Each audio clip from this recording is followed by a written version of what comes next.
রাজধানীর বাংলা মোটরে বৈষম্য বিরোধী ছাত্র আন্দোলনের কেন্দ্রীয় কার্যালয়ে ছাত্র তরুণদের নেতৃত্বে নতুন রাজনৈতিক দল গঠনে জনমত সংগ্রহে সপ্তাহব্যাপী কর্মসূচির বিষয়ে সংবাদ সম্মেলন চলছে। আমরা সরাসরি চলে যাচ্ছি সেখানে।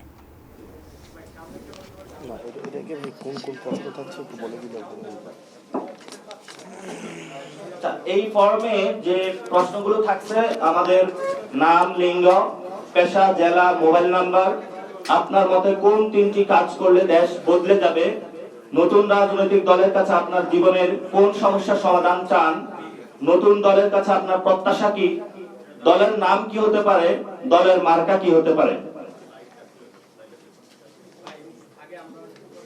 কারো কোনো স্পেসিফিক কোশ্চেন থাকলে আপনারা একটু বলতে পারেন। 6 মাস পরে কেন আপনারা রাজনৈতিক দলের প্রয়োজনীয়তা অনুভব করলেন?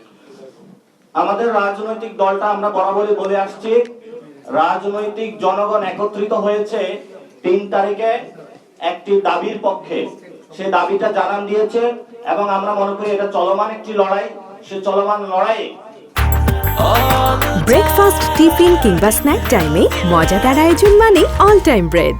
আমরা গণতান্ত্রিক যে প্রক্রিয়া রয়েছে সেই প্রক্রিয়ার মধ্যে অংশগ্রহণের জন্য আপনাদের সামনে এই মাসে একটি সুন্দর দল নিয়ে আসা আমরা প্রয়োজনীয়তা অনুভব করছি এবং এই মাসের মধ্যে যে দলটি হবে, আশা করি আমরা সামনে যে রমজান রয়েছে এবং পুরো বছর জুড়ে আপনাদের প্রত্যেকটি এলাকায়, প্রত্যেকটি মহল্লায় আমাদেরকে পাবেন।